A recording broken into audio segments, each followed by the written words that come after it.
5 മാസം കൊണ്ട് 109 കിലോയിൽ നിന്ന് 83ലേക്ക് വണ്ണം കുറിച്ചതിനെക്കുറിച്ച് നടൻ ജയ്ദീപ് അടുത്തയിടെയാണ് തൻ്റെ സോഷ്യൽ മീഡിയ വഴി പറഞ്ഞത്.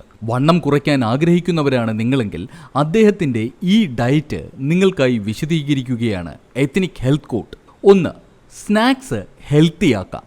മിക്ക ആളുകളും ഇടയ്ക്കിടയ്ക്കുള്ള വിശപ്പകറ്റാൻ സ്നാക്സുകളിൽ അഭയം തേടുന്നവരാണ്. അവ പലതും ബേക്കറി ഉൽപ്പന്നങ്ങളുമായിരിക്കും. എരിവും പുളിവും മധുരവും ഒക്കെ നിറഞ്ഞ ഇവ വീണ്ടും വണ്ണം വയ്ക്കാൻ ഇടയാകുകയും ചെയ്യും. സ്നാക്സ് കഴിക്കണം എന്ന് തോന്നിയ സമയങ്ങളിൽ ഹെൽത്തി ആയവയ്ക്ക് പ്രാധാന്യം നൽകാം. കാർബോഹൈഡ്രേറ്റും പ്രോട്ടീനും ഫൈബറും നല്ല കൊഴുപ്പുമൊക്കെ അടങ്ങിയ സ്നാക്കുകൾ പകരം കഴിക്കാം. നട്ട്സും പച്ചക്കറികളും സാലഡും പഴങ്ങളുമൊക്കെ പകരം കഴിക്കാം. ഇവ വയറ് നിറയുന്നത് പോലെ തോന്നുകയും കൂടുതൽ നേരം ഭക്ഷണം കഴിക്കാതിരിക്കാൻ സഹായിക്കുകയും ചെയ്യും. 2. പതുക്കെ കഴിക്കാം. അളവ് കുറയ്ക്കുക.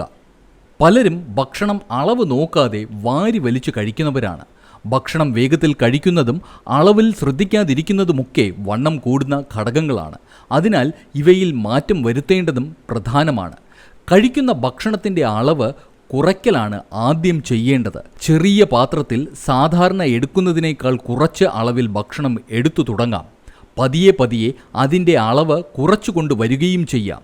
അതുപോലെ തന്നെ സാവധാനം ചവച്ചരച്ച് കഴിക്കുകയും വേണം. ചോറും എണ്ണയും കൊഴുപ്പുമടങ്ങിയ ഭക്ഷണമൊക്കെ കുറച്ച് ആരോഗ്യപ്രദമായ ആഹാരങ്ങൾ കൂട്ടുകയും ചെയ്യണം. 3. വെള്ളത്തിൽ വിട്ടുവീഴ്ച വേണ്ട. വെള്ളം കുടിക്കുന്നതിൽ വിട്ടുവീഴ്ച ചെയ്യുകയേ അരുത്. വെള്ളം കുടിക്കുന്നത് വയറ് നിറഞ്ഞതായി തോന്നിക്കുകയും ഭക്ഷണം കഴിക്കുന്നതിൻ്റെ അളവ് കുറയ്ക്കുകയും ചെയ്യും. മെറ്റബോളിസം മെച്ചപ്പെടുത്തുന്നതിലും വെള്ളത്തിൻ്റെ പങ്ക് വളരെ വലുതാണ്. ദിവസവും 8 മുതൽ 10 ഗ്ലാസോളം വെള്ളം കുടിക്കണം. 4. ഉറക്കം പ്രധാനം. വണ്ണം കുറയ്ക്കാൻ തുടങ്ങുന്ന പലരും ആഹാരത്തിലും വ്യായാമത്തിലും മാത്രമാണ് ശ്രദ്ധ കേന്ദ്രീകരിക്കാറുള്ളത്. എന്നാൽ ഉറക്കത്തിലും വണ്ണം കുറയ്ക്കുന്നതിന് വലിയ പങ്കുണ്ട്. ശരീരത്തിന് മിതമായ ഉറക്കം ലഭിക്കാതിരിക്കുക വഴി ലെപ്റ്റിൻ എന്ന ഹോർമോണിൻ്റെ അളവ് ഏറ്റക്കുറച്ചിൽ വരികയും ഇത് വിശപ്പിനെ സ്വാധീനിക്കുകയും ചെയ്യും. താരതമ്യേന ഉറക്കം കുറഞ്ഞവരിൽ കൃത്യമായി 7-8 മണിക്കൂർ ഉറങ്ങുന്നവരെ അപേക്ഷിച്ച് വണ്ണം കൂടുന്നതായി പല പഠനങ്ങളും തെളിയിച്ചിട്ടുണ്ട്. ഉറക്കം ചിട്ടയാകുന്നതിലൂടെ രാത്രി കാലങ്ങളിൽ അനാവശ്യമായ സ്നാക്സ് കഴിക്കുന്ന ശീലവും ഇല്ലാതാകും. 5. വ്യായാമവും വേണം. വണ്ണം കുറയ്ക്കാൻ വ്യായാമം പ്രധാനമാണെന്ന് പലർക്കും അറിയാവുന്ന കാര്യമാണ്. വ്യായാമം മുടങ്ങാതെ ചെയ്യുന്നതിലൂടെ ആരോഗ്യകരമായി വണ്ണം കുറയ്ക്കാനാകും. വ്യായാമം സ്ഥിരമാക്കുക വഴി ഊർജം നിലനിർത്താനും കലോറി കുറയ്ക്കാനുമാകും. കലോറി കുറയ്ക്കുന്നതിലൂടെയാണ് മിക്ക ആളുകൾക്കും പെട്ടെന്ന് വണ്ണം കുറയുന്നതായി കാണാറുള്ളത്. കുറച്ച് നാളത്തേക്ക് വ്യായാമം ചെയ്യുന്നതിന് പകരം സ്ഥിരമായി വ്യായാമം ചെയ്യുന്നതാണ് ഗുണം ചെയ്യുക.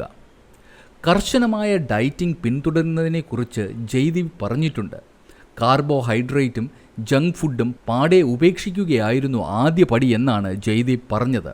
തന്നെ സംബന്ധിച്ച് അല്പം കഠിനവുമായിരുന്നു എങ്കിലും താൻ തൻ്റെ ലക്ഷ്യം വിടാതെ തുടർന്നു എന്നും തന്നെപ്പോലെ എല്ലാവർക്കും അത് സാധിക്കുമെന്നും അദ്ദേഹം പറയുന്നു.